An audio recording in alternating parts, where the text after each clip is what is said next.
Hello and welcome to today's stream. I'm very excited to be talking about Raspberry Pi. I don't know if it can show. I've got all sorts of goodies for you here.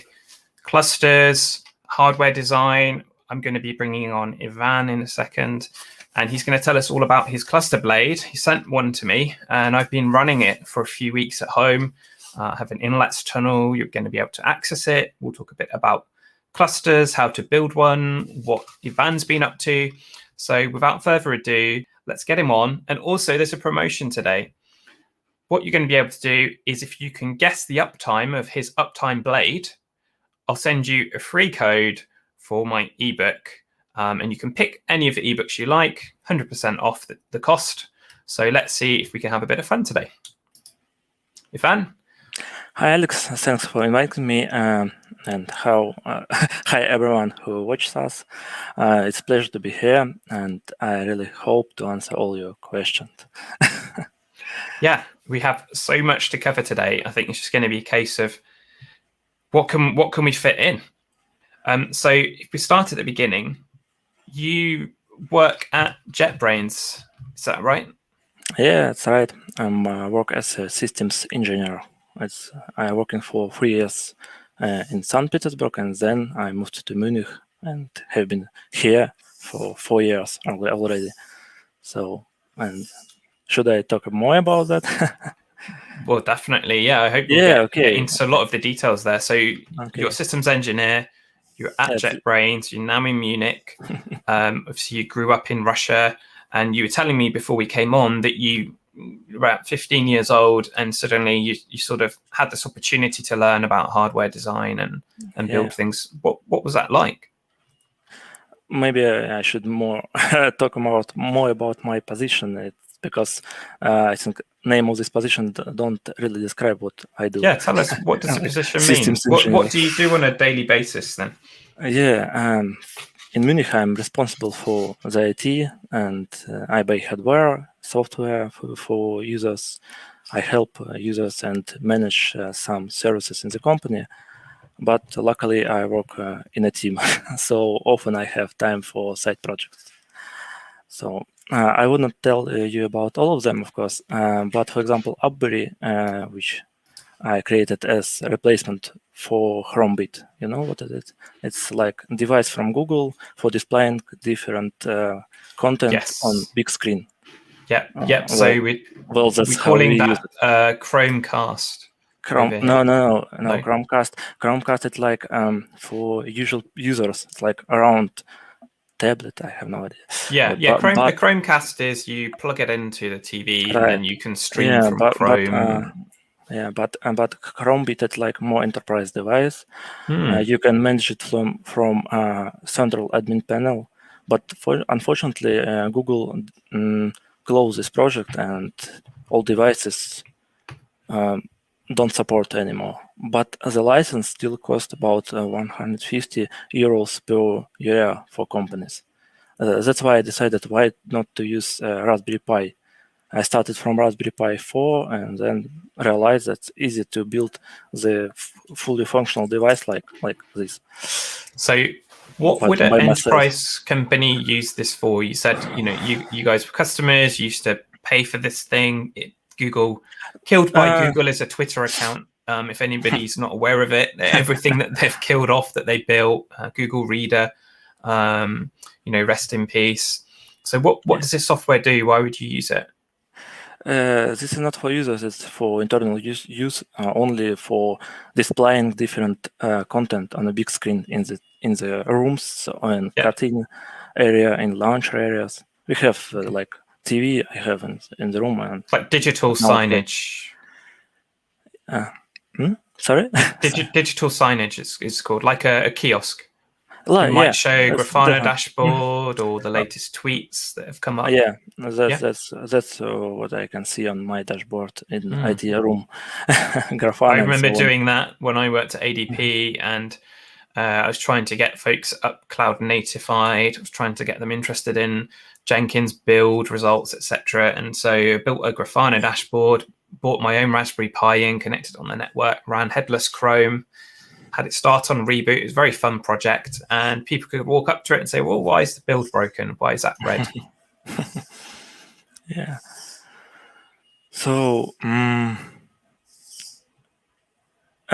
just in case, I develop blades at home, and this is not a project with JetBrains. Okay. Yeah, that's why I decided to go to Kickstarter. So that's one of your recent creations. I saw that built around the CM4. What is a CM? What does that stand for? How's that different from a Raspberry Pi?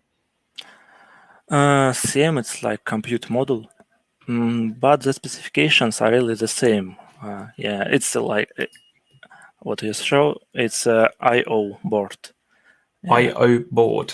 Yeah, no, I mean the big one. What's I/O board? So here's my one. I think in out, yeah. Just clipped that one off. Now I think this might be the one that Gordon at the Raspberry Pi Foundation sent me, and also kind enough to supply the carrier board when they were really difficult to get hold of. I've got an NVMe on the top of this, which is obviously now something you can boot from. So that's new. Yeah. And when I got sent this, you couldn't. You had to boot from the memory inside the compute module. And this is effectively a really miniature Raspberry Pi with no leads, no connectors. And that's why you need a big board like this. Or as Ivan's going to tell us a bit more about today, you can design your own board, can't you? Yeah, I think, as I said, specifications are the same for Raspberry Pi and CM4 model, but CM4 also has options up to 32 gigabyte soldering and internal memory on eMMC. But not memory, not RAM. Not storage. RAM, yeah, storage. That would be great. Right. 32 gigs of RAM. Of course. We did see 8 gigs of RAM come out last year in 2020, and that's brilliant for clustering, brilliant for the kind of stuff that some of the folks tuned in today would benefit from. Yeah, but this internal storage I replaced to 128 gigabyte successfully a few months ago. Oh yeah, that was kind of cool. So you desoldered it, but it isn't just like I solder the headers onto a Pimoroni add-on. It's nothing like that, is it? You've got magnifiers. It's a whole different level. Not too hard, to be honest. Not hard. It looked really hard. Yeah, but I was shocked how successful it was. Really, I thought it will be more complicated.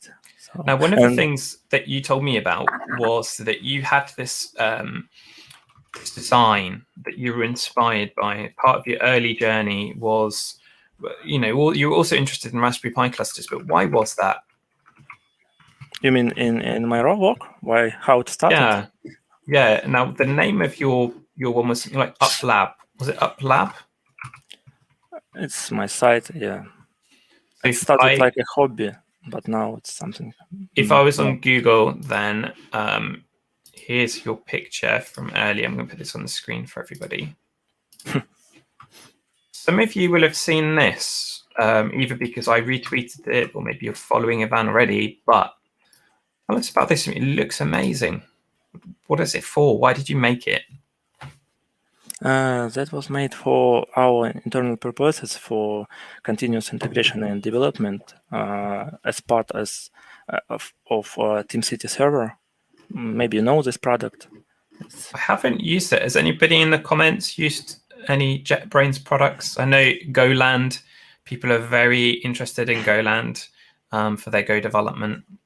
Yeah, I'm a bit of a VS Code user. Sorry about that. I think TeamCity is more enterprise solution for big teams. So we can add a lot of agents, small PC or virtual machines to help developers to build and to test their projects. I mean, this reminds me of Jenkins. Right? It's the nearest thing I can think of. I ran Jenkins. Even Docker were running Jenkins, and what they would do is add a Raspberry Pi as an agent. It works over a tunnel, and then you can schedule builds onto that worker. But why was it important to build on ARM devices, or was it just that ARM was cheaper for you guys? Was there any specific need for ARM? The most specific need connected with, we can reproduce some bugs on usual platform x86, right? Yeah. So we started from Raspberry Pi and then order a real ARM server, but that was really big problem because not many companies offers ARM servers. So we waiting, I think, 2 or 3 months for this server. Then we realized that there is a problem with memory.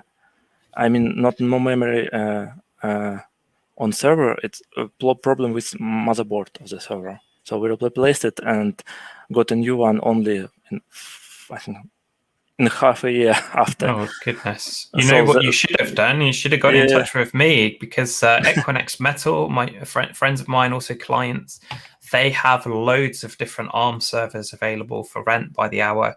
And I'm sure they would have loved to support you there.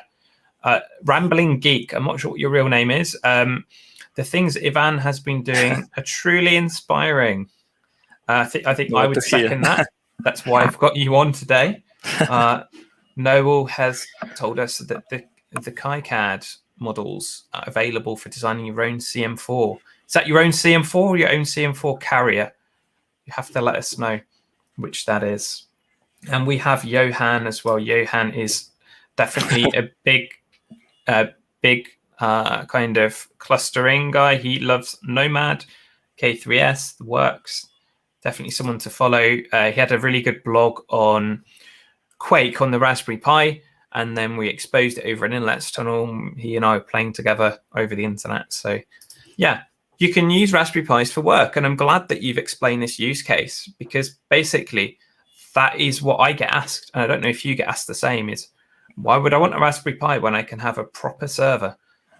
People say this so often. Now, you've mitigated this in a couple of ways. One, you are actually doing real work with it. Two, you have SSDs on these, don't you? Yeah, we have. Why do you want an SSD instead of an SD card? Because of reliability, first of all, and the speed, the second.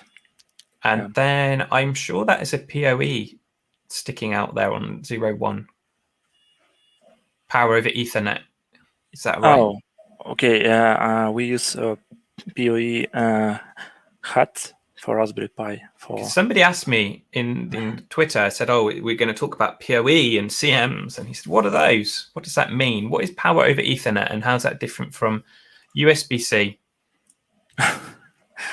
Okay. Just give a very quick overview for people that aren't aware of why they would want that. That allows you to use only one cable to power the Raspberry and use full 1 gigabit Ethernet. I think that's the fastest answer. But also, I guess, to some extent, if you unplug the cable, or you have an intelligent switch that can turn that cable on and off, you can remotely reboot that machine without going to it, I guess. Yeah, also you can manage power consumption, and if you set up your script right, you can also detect anomalies. Anomalies. And you can reboot it. If, for example, a Raspberry goes stuck, it will need a lot of power, and you can see that and reboot it automatically. That's really nice. That is very nice. I definitely agree with you there. Now, just so people are aware, this is the carrier board. So the little add-on that I showed you, that is the CM4. It's a compute module. It's a Raspberry Pi 4 in a different skin. And then we plug it into a carrier board. This is one that you can buy if you can find the stock. And that's how it slots in. Now, that's a bit different from what we had in the past. As you remember, these are a lot of these SODIMMs, the little connectors. So this is a Turing Pi. Many of you will have bought one of these or heard of it. Turing Pi was built by some guys who basically wanted a cluster as well. So Ivan was interested in clusters. He had multiple Raspberry Pi 4s plugged into a rack. What these guys have done is allowed you to put the old compute module, the original one, all together in one slot, gigabit Ethernet. I've had a play with it. it's not quite powerful enough for K3s today. It was when it launched, but there's plenty of other stuff you can do on Raspberry Pis. We'll get into later. That's really fun and useful. So that's the older kind. So don't confuse the CM3 and go and buy a load of those. It's the CM4 Raspberry Pi 4 is so much more powerful. Really leaps and bounds it's come on. Now, if you are interested in doing your own cluster, you don't really know where to start. You're not quite an Ivan or an Alex Ellis. There is a blog post. We'll share these links later on the Raspberry Pi website. And much like Ivan, I started quite early on in my career, mucking about with these, playing with them at home. This is my first big cluster, 2016, and had that in a magazine. Talked about how to use Docker, so containers, to connect these things together, some early videos. So you can go and check that out. If you want to know where to start, there's a video with also with Kelsey Hightower, Scott Hanselman, and a bunch of other stuff. So the other thing you might like is, of course, I wrote with the Linux Foundation and CNCF, Introduction to Kubernetes on the Edge with K3s. Now, Ivan, when we spoke earlier, you said you'd use Kubernetes, but you'd not use K3s yet.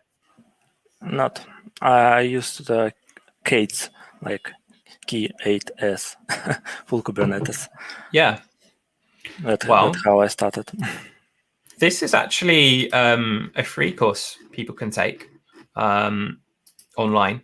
And it basically explains what's the use case for Edge. And I think, if I'd known about your use case at JetBrains, I might have added that into the course as well. That's similar examples. What can you really do with these?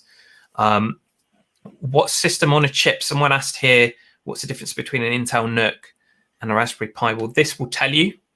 And then it will also help you sort of get up and running with K3s. Why is it different from Kubernetes? So Van, you could go through this later if you wanted to know all the differences and what kind of things you can get from it. And then how you can get command and control and remote access. We're going to connect into the Blade that you sent me in the post. I've had it powered on. Now, we've got a bunch of people in the comments. I'd like you to guess how many hours and days of uptime my Uptime Blade has that Ivan sent me. If you can guess whoever guesses within the nearest hour is going to get a free 100% token off for any one of my ebooks. You can pick which one you want. So start thinking. It was a few weeks ago, but who knows? We might have had a power cut.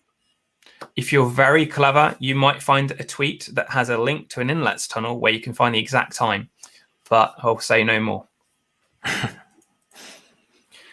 Right, so we were going to cover some more details about other options very briefly. The other one I wanted to tell us about is net booting. So we talked about power over Ethernet. With power over Ethernet comes potentially net booting. Now, if you've got an SSD there, you may not need it. But let's say that you had not 12 or 20 Raspberry Pis. Let's say you had 200. It could be quite expensive to buy 200 SSDs. One of the things you could do is buy an Intel NUC or have an old server and put a very big, powerful NVMe drive in it. Then you can network boot the whole operating system from that. And this is my Bitscope rack. You can see it behind me. There's a nice big tweet of this as well this morning. Everything's powered off the main one. This is very similar to what Ivan did.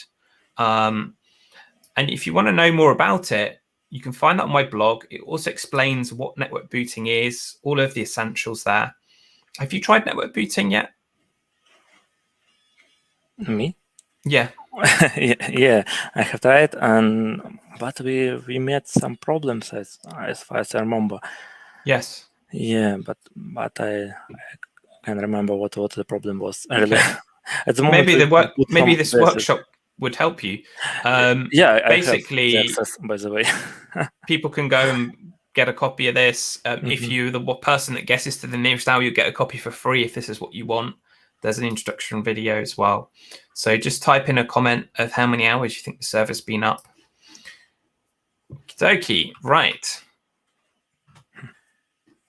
So tell us What is it like to design hardware? Because I have no idea. Like, where would you start if you said you could condense everything you know and then give me like a quick highlights? I've got this idea. I want to see it in my hands. What do I need to do? Okay, I did small notes for myself about that.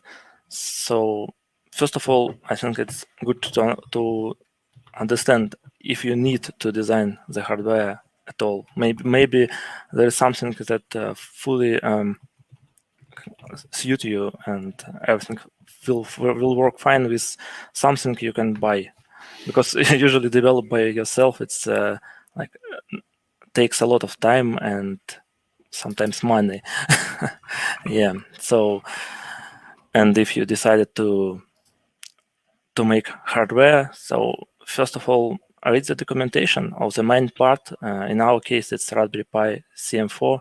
They have really great documentation, maybe the best I have ever seen for hardware, and it's allow you to understand limitation you have. So after that, assembling a prototype on developer boards like Raspberry Pi I/O board, which you show us, Yeah, the one because that we showed. it's a really cheap one. As far as I remember, about 30 euros or That's pretty something like decent. that. Yeah, it's cheap. I think the price connected with Raspberry wants to developer to try a different solution on this board. And also I have two of them. One of them I cut some lines on the board to understand how it works. That's because clever. but because not all small things describe it clearly for me Right. in data sheets, and How sometimes open are they to feedback? Is there a way that you can sort of give them feedback about what you're doing and tell them, this isn't working for me, that is?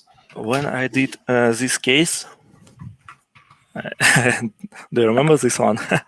So the That looks Raspberry so Pi, cool, just like a Mac Mini. I mean, wow. yeah, it's aluminum case. So Raspberry Pi Foundation contacted me in Twitter, and they just said me that you can use Raspberry Pi in the name of your project. Like my first server called like Raspberry Pi server, and it's not allowed to use.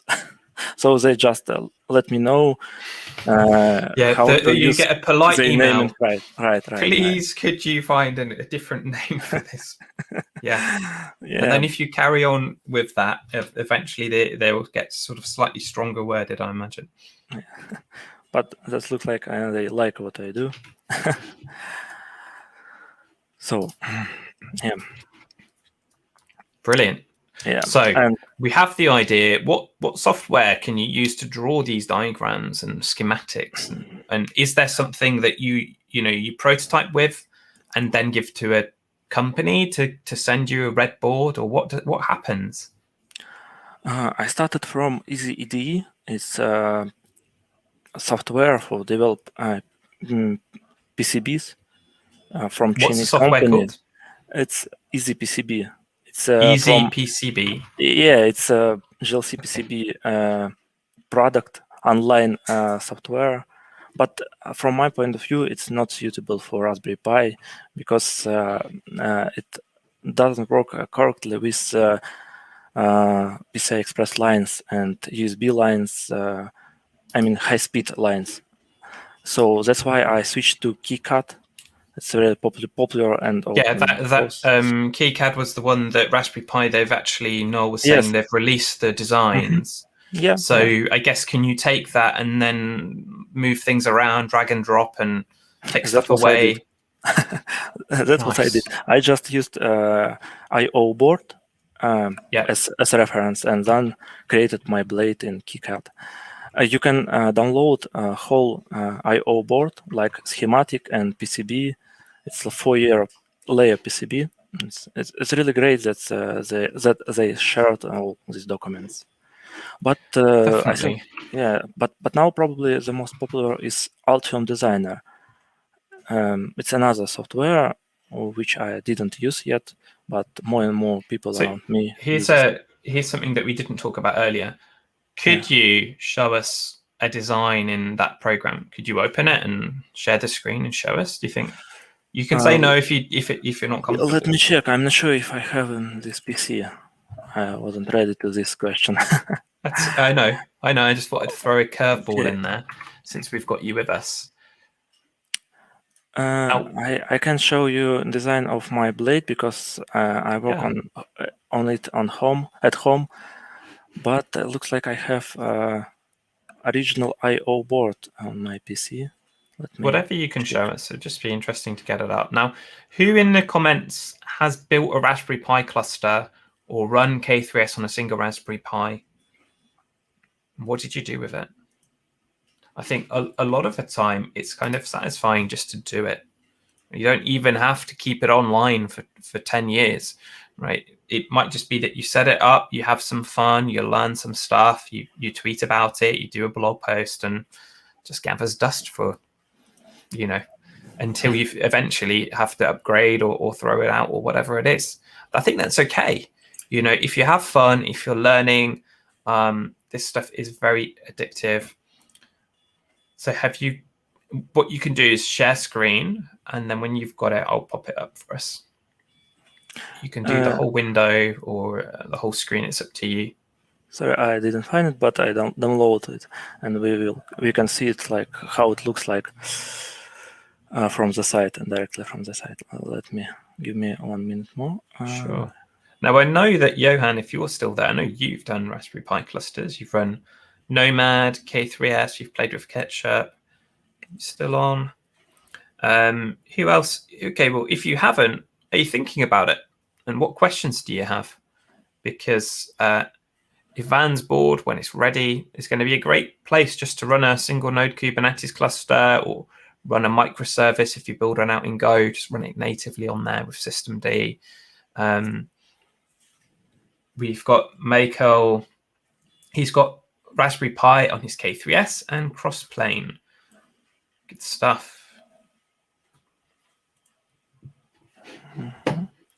Noel has been using Talos. Talos, is that the continuation of the work at CoreOS? Pretty sure it is. So have you been able to share your screen yet, Ivan? Looks like it works. I'm checking with software because mine is newer than files Raspberry Pi shared with us. Okay, looks it works. Okay. So I am ready. How should I share? I see. There's a little button at the bottom of the screen. Yes. Okay. Screen. You're right. No, it isn't a continuation. Flatcar is. However, the founder of Talos was tweeting today that he's continuing all their ideas and that he likes the vision and it's sort of built as a model of CoreOS. Whilst we're waiting for you to get that up, Ivan, I'm just going to show the guys at Turing Pi. They have a second version of their cluster that I don't know if people have seen this yet. This literally came out this morning. And I'll pop it up. So this is different because the original one took the SODIMMs. This is now taking CM4s, but it can also take an NVIDIA Jetson Nano. Have you done anything with TPUs, graphical processing units or nanos yet? I read documentation of NVIDIA, but that's all for now. I like this form factor, really. But this device, from my point of view, mostly for home users, not for enterprise usage, because it has its single point of failure, like the main board. That's what the thing I trying to not to use, like single point of I guess failure. A lot of people write me that why you don't create a backplane for all CM4, why you use switch. So that's why. Well, Well, look, we need to have the variety. I think it makes a lot of sense. In fact, if you just put this the KiCad up on the screen, I'll put you on now. Okay. Should I open it full screen? Yeah, there we go. Now we're seeing it. Okay. And so I've got your projects, the PCB file, PCB editor. Tell us all about it. This is I/O board, which you show us, and KiCad looks maybe a bit old, but it's a really nice software. They use different programs to show you like project, to show you the PCB itself, to show you schematics. Oh wow! All schematics, yeah. Can you get that back on the screen again? Yeah, the of course. previous one. It looked really cool. Yeah. Yeah. What is that? It's the board itself. how all traces goes on the PCB. I think the nice thing to show is 3D view. So you can render it. Yeah, wow. it can render it, and also it supports ray tracing. If I did mistake, that's how I make cool. all my renders. Yeah, sometimes it works slow. Yeah, without it. So, and they also have 3D models of some connectors, you can see, but no, not of all of them. You can see here battery itself. But they did a great job here, yeah. But all started from schematics. Here is schematics. It's not so interesting maybe to see. It's like they split our whole device to 6 pieces, like the high-speed part, the USB second hub, PCI connector. We can open this and have a look on connector, one of connectors on compute module 4. It's really easy when you start reading documentation. You can see that there are not many parts on this device. I will show you the board itself.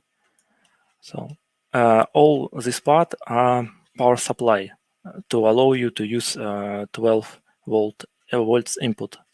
All this part it's connected with hub to allow you to use this connector to upgrade the firmware or use these two connectors.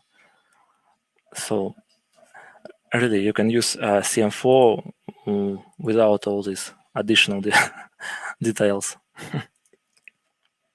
Wait, sorry. I forgot to. Okay, I will show this. And that's all. All you need is make schematics.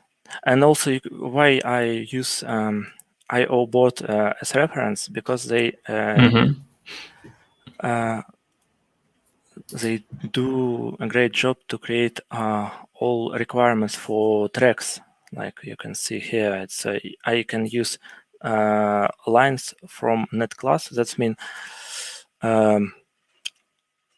they already measure all sizes of these traces. I mean, you can see 5 volt. It's a really big one to allow use a lot of current for the device. And at the same time, you can see here some strange, like why they don't just like make it straight. Why they do like that? Yeah, why is that? Do you know? Yeah, it's if to say easier, it's to allow data to go on these lines simultaneously by 2 of them. It's like we're getting Noel saying differential pairs. We're getting into some very differential technical details. Pairs. It's needed. Yeah, it's needed to. This is the kind of information you could get from Ivan if you bought him several beers in Munich during a conference or something like that. So this is a very special. Has anybody got any questions? Somebody's asked, when did you start actually doing hardware design with PCBs? Did you learn all of this yourself for the Raspberry Pi? Did you start earlier on? maybe it'd be inspirational to people to hear about that. I started last year when I ended my hackathon connected with solar energy in JetBrains. So I designed my own ESP32 device to convert Modbus protocol to Wi-Fi, and I decided why not to do PCB for that. And I realized that it's really easy to build nowadays. So you just open this software, read few documentations, few files, and then you can build your own PCB and order it. It's really cheap. I remember when I was into Raspberry Pi robotics, I was going to this Cam Jam community organized event in Cambridge, and people were doing things like taking just a basic PCB and putting an LED on it and making it look pretty, maybe in the shape of a Christmas tree. And so you don't have to go full on KiCad, CM and IO compute modules to build something. You can do something as simple as putting an LED on a specially shaped board, for Christmas or whatever it is, can't you? Yeah. Maybe that could be a place people might start with this kind of thing. Because I think for me, this would be quite intimidating to just try and edit that and go and pay. How much does it cost to order one of these from a supplier in China? It's like $1,000, $100. If you order PCB itself, it costs $2 or $3 or $4 for 5 pieces. How much? It's $2 or $5 for 5 pieces. It's really cheap. I thought these were really expensive to get but it's built out and cut and etched and the rest of it. No, it's really cheap. So the PCB itself costs not too much. I can show you. Yeah. So let's say you wanted to order an Uptime Blade. I mean, you don't have to tell us, but let's say maybe it's not the Uptime Blade, it's just a similar device. What it depends on the size. Them? But for example, this board costs about, I think, $8 for 5 pieces. There's no setup cost to that. You just send them the design and and pay for delivery, maybe about 20 more. Yeah, maybe things have got cheaper because I seem to remember a friend of mine built a very similar board to the Turing Pi, and it seemed to cost him about $400 or $500 a time to get these boards ordered. And but maybe because he ordered it with all parts soldered on the board. That could be it. Because obviously, how long does it take you to put one of those together? I've seen the pictures. It's great to see like the big lamp you have and the magnifying glass that you need. Or you must have a very powerful soldering iron, I imagine, as well, or quite a That's really cheap tools. Maybe the most expensive one is a microscope for $200, and solder station costs about $50, I think. So it's not too expensive from my point of view to make this lab real. You just have to be an expert at PCBs like yourself. About prices, this board I built, it's ESP32 based board. This one not assembled, but I ordered 5 of them assembled, and that costs I think €30 per one. That's pretty decent. I mean, obviously, it might be hard to resell it. Completely assembled with all parts on it. So it's really cheap from my point of view. But if you order, I think, thousands of them, it will be much cheaper. Yeah, brilliant. Well, that's really opened my eyes. So I had heard that it was much more expensive than that. So brilliant. How long do you think it would take you to put all of the components on the Uptime? Actually, I don't know if people can see it right behind me. Just there, sort of out of focus. That is my Uptime Blade with an NVMe on it. We were guessing how many days it's been up. So I did see some people respond. And what I want to do is actually show you. Ivan, we were talking about this earlier. What if you had your lab, you went somewhere, I don't know where you're going to go. Let's say you went to KubeCon, or you went somewhere, and you wanted to access that server You've got it tested, working at home. It's all good. What are you going to do when you're away from home? How are you going to get it on a network so that you can actually do stuff to it or connect to it for a demo? This is the blade here. How would you connect to your Raspberry Pi? Let's say you had one of these blades, you plugged it in a conference in Munich that asked you to do a talk about hardware design. How would you access it out and about? So if it at work, I use VPN connection. VPN. Okay. Yeah. What VPN software do you use? OpenVPN and OpenVPN. and native solution from Microsoft. We use IK. How it calls. Okay, cool. So OpenVPN. Not heard of that one. Mm-hmm. But let's see. This is my Raspberry Pi Uptime Blade. We've got these 3 windows. I'm running Tmux here. Basically, I've got a file server, and if anybody was really smart, they would have gone back through my tweets and found the actual uptime value is served over a HTTPS tunnel. So this is a file server. That means you don't have to upload something to OneDrive, wait for it to get there, then get a URL and share it with a colleague. You can just share immediately. We've now got the tunnel connected up. And if I show you this gather script, it's telling you the actual uptime, the CPU info, the OS release, anything and everything that could be interesting. The LSUSB is where you'll typically get on a Raspberry Pi, but you don't normally get LSPCI. That's pretty cool. So that's where the NVMe is plugged in. If I show you that, you'll see my SanDisk SSD there. Pretty cool.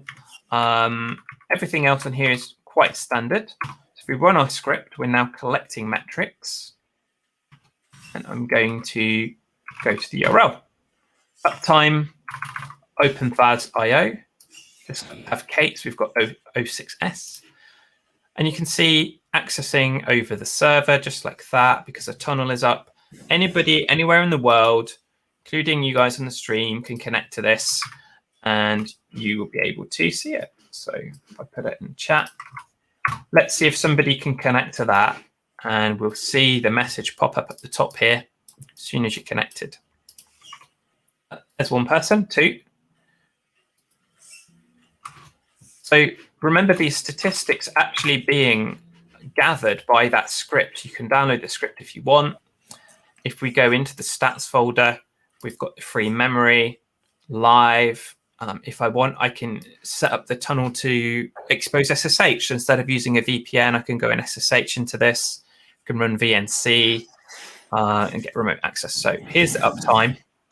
And it's 48 days.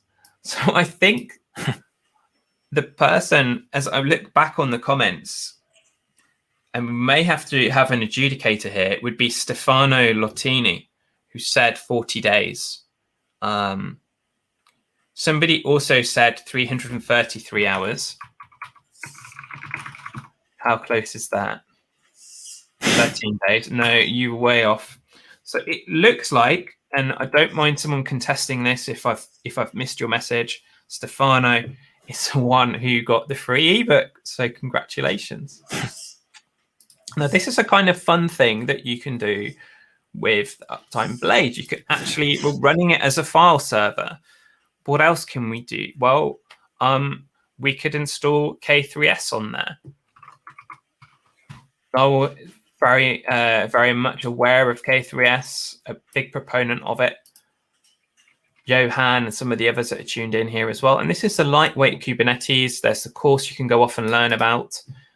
Ketchup installs K3s over SSH. So it's a bit like an Ansible, but only for installing K3s.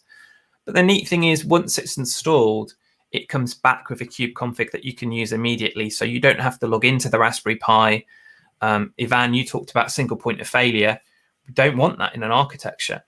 Well, with K3s, you can actually have a multi-master configuration very easily.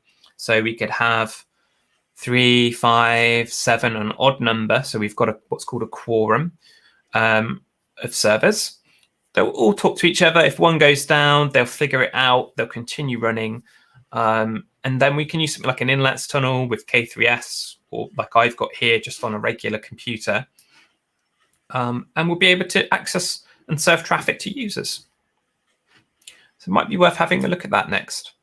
The other thing that you can do, and I'm actually probably going to have a look at this with the Blade, because I've only got one, right?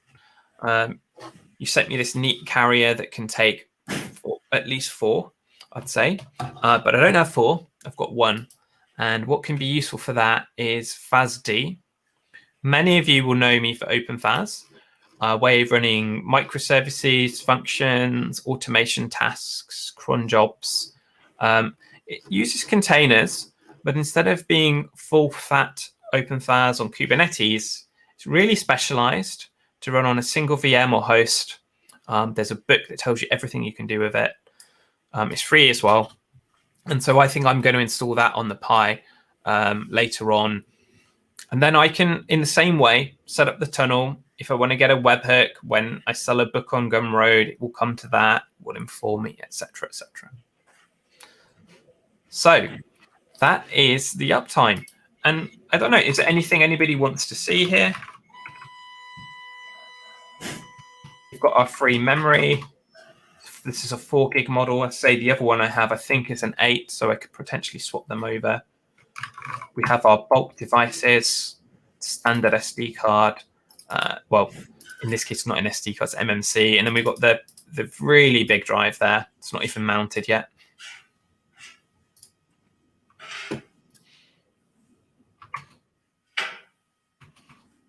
Okay.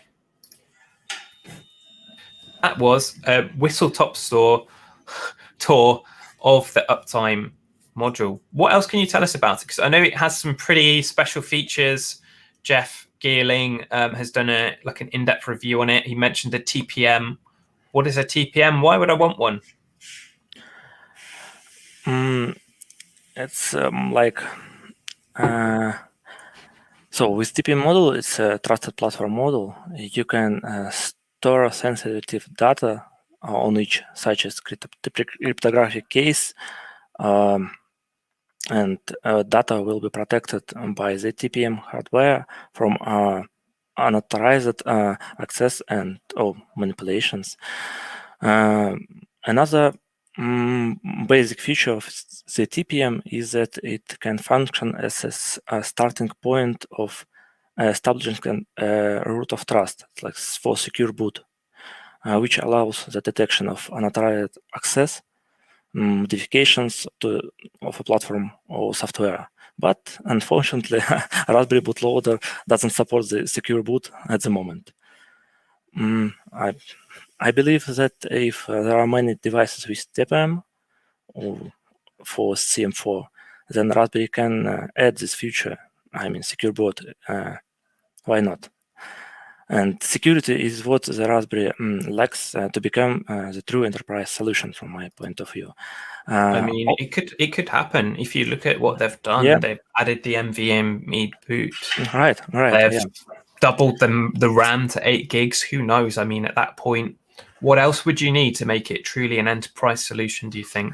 I also trying to use a device from Zoombit company, Zoombit.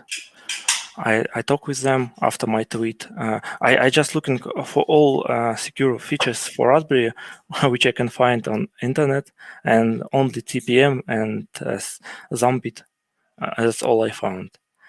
That's why I decided to use both of them, because, for example, Zoombit will cost nothing for users. I use only like 10-pin connector for it. And what is that? Is it another TPM? What is Zoombit? It's something more special because you also can store, for example, your cryptographic case on that. I mean, like Bitcoin. Bitcoins. Yeah, like a YubiKey. Yeah, and like YubiKey. I also thought that some people can use YubiKey hardware machine key, but it costs $500 pretty expensive. So expensive. And Yeah. Zombit allows you. Oh, yeah, it's a gives HSM, you. isn't it? Yeah. Yes, right. Yeah. Yes. Now, I've a friend that works in the financial sector. They have very powerful HSMs and have a whole dance of walking into the secret room, getting a code out of a vault with 3 codes, putting it back in, and all sorts of things. But this is really democratizing that sort of process, isn't it, for the individuals, so we can store our keys in there. Bitcoin wallet. A lot of case. I mean, the Apple M1 has a newer TPM built into it. Is yours similar to that? Who have? The Apple M1 devices, their new generation, have their own specialized TPM. I'm not sure if it's the same chip on it, but it's the same technology, TPM, the second generation. So, yeah, excellent. The same. So, are you looking for contributions to that support? Is it already built in? How would I enable that TPM and actually do something with it? How could I store my GPG key in it? What could I do with it? How easy is that?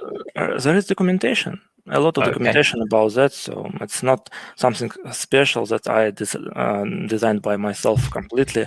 I just I have found devices with TPM which can connect it to usual Raspberry Pi GPIO port.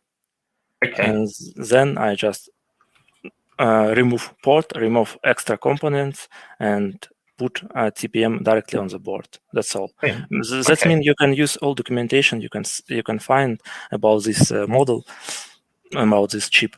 And that is so cool. Now, one of the other things about why I really love this blade is that I've always wanted a somewhere to run a Raspberry Pi server, just one. Because most of the time, your single point of failure, one thing or another, but for my own home use, one is super useful. And then I can stick an inlet tunnel on it and I can access it from anywhere. It might be in an IoT gateway. So when I'm away from home, I use that as a jump host. But the idea was I could take that and run an Ethernet cable down my garden into my shed, right? And as long as I have that Ethernet cable powered up with enough volts in the house, it will run that. And I looked into getting an electrician to add a power point in my shed. It was what, 500, 600 pounds, a lot of money. An Ethernet cable is extremely cheap, doesn't need the same kind of shielding. You can run that out into your garden, do some IoT. If you don't have one of these blades, there's the IoT, there's the PoE hat for the Raspberry Pi 4. And so it's a great way of getting a Raspberry Pi out somewhere where you don't have a power plug, or where it's just convenient to put it. Yeah, but I'm not sure if it's a good form factor to use it, or just one piece. Maybe. Well, I think it would wall mount really well, you know. And I have the NVMe. For me, it is Raspberry Pi 4. If I want to add the board, it's very cumbersome. If you look at them, they're normally in a USB and they stick out the side, or you buy one and it becomes very bulky. With yours, I can just slip that on a couple of bricks, a couple of screws, forget about it. And it can even slide under my desk. I wouldn't even know it was there. So I like that form factor, even if it wasn't quite the way you designed it, sort of about as big as a bit of paper. I think it's super cool. I'm looking forward to being able to order the retail version. I didn't thought about that really. I mean, to use these devices one by one, really interesting.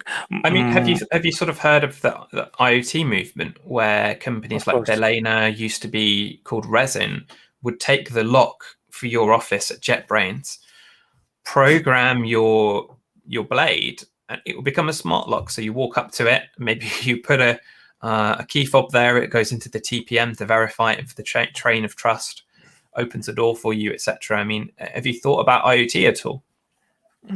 Yeah, of course. And that was my last hackathon project connected with solar energy. At home, I have a lot of different detectors, sensors. My wife sometimes hates me because of that. Sometimes it's just whole house can freeze and lighting doesn't work. Yeah, light doesn't work. the funniest thing when you put light, it doesn't work. You put again, and then it's like disco. I've not quite gone that far with the lighting, but Yeah. did you hear of GrowLab?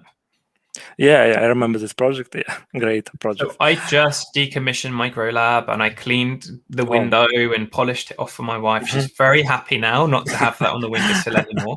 But we had 30 people take part, growing their own. So instead of having this awful conditions outdoors, had very fruitful plants indoors, monitoring them, taking photos, combining that with cloud native graphs, streaming, and all of this was powered with FASD. And so in a similar way, if I'd had an Uptime Blade here, that would have been perfect because I had to run a power cable and an extension. But if I could have just had something, nice little PoE hat, this is a Raspberry Pi Zero actually, potentially really helped. And loads of people took part.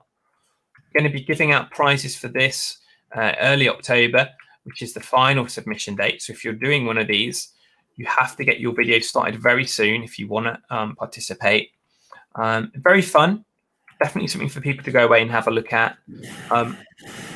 Where can they find out more about your product, though, and how can they register their interest or order it? At the moment, I post only my Instagram and Twitter, and also I have a link to MailClimp subscription, mail subscription. You can subscribe, and I will let you know. How do we get to that then? Is that on your bio? I didn't send you a link. Oh yeah, is this the one? Subscription for updates. Yeah. Updates. No, I think I'm subscribed for updates. So I'm not going to do it a second time, but I am going to leave this link in the chat. What questions do people have for Ivan before we sort of wrap things up? We've got a few minutes. There is a lag on the video, so we'll give you 30 seconds to answer. And if not for Ivan, do you have any for me?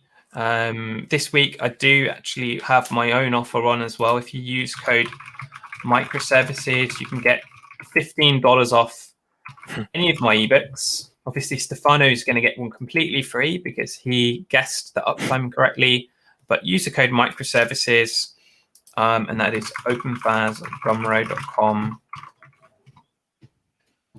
And what we have here is serverless for everyone else, which is all about FASD. You can run that on your Raspberry Pi, get functions, automate them. You have inlets here, a monthly basis.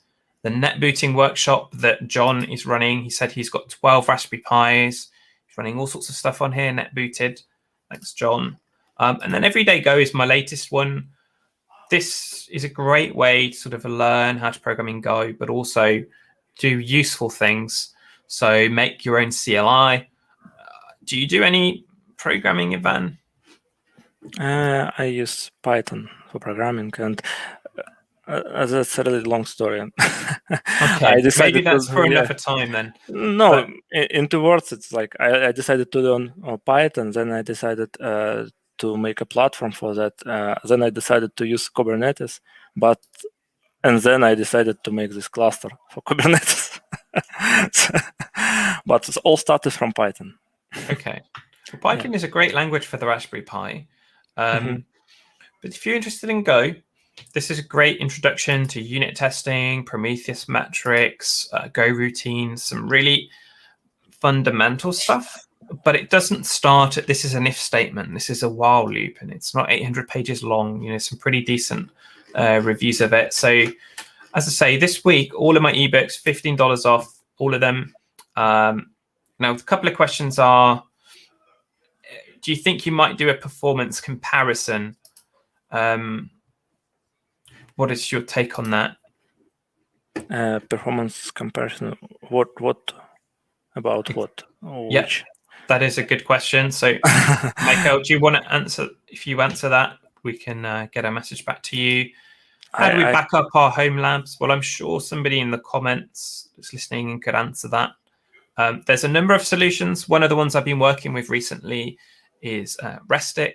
It's a pretty decent tool for just backing up code. There's Valero over at VMware.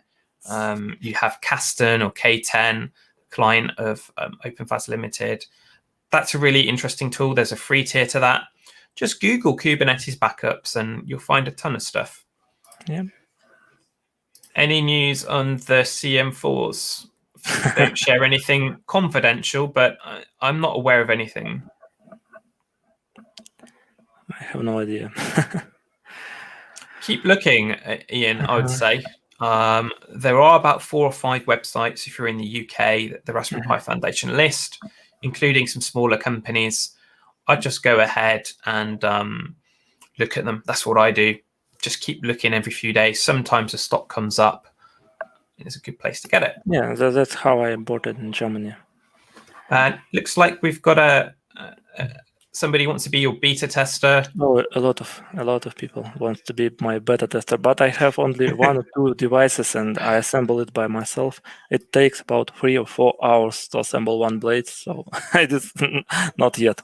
But maybe the next revision will be like first revision which I will order on manufacturer, and Yeah. so stay tuned. I we'll think see. is what Ivan is saying, and I feel very lucky to have one.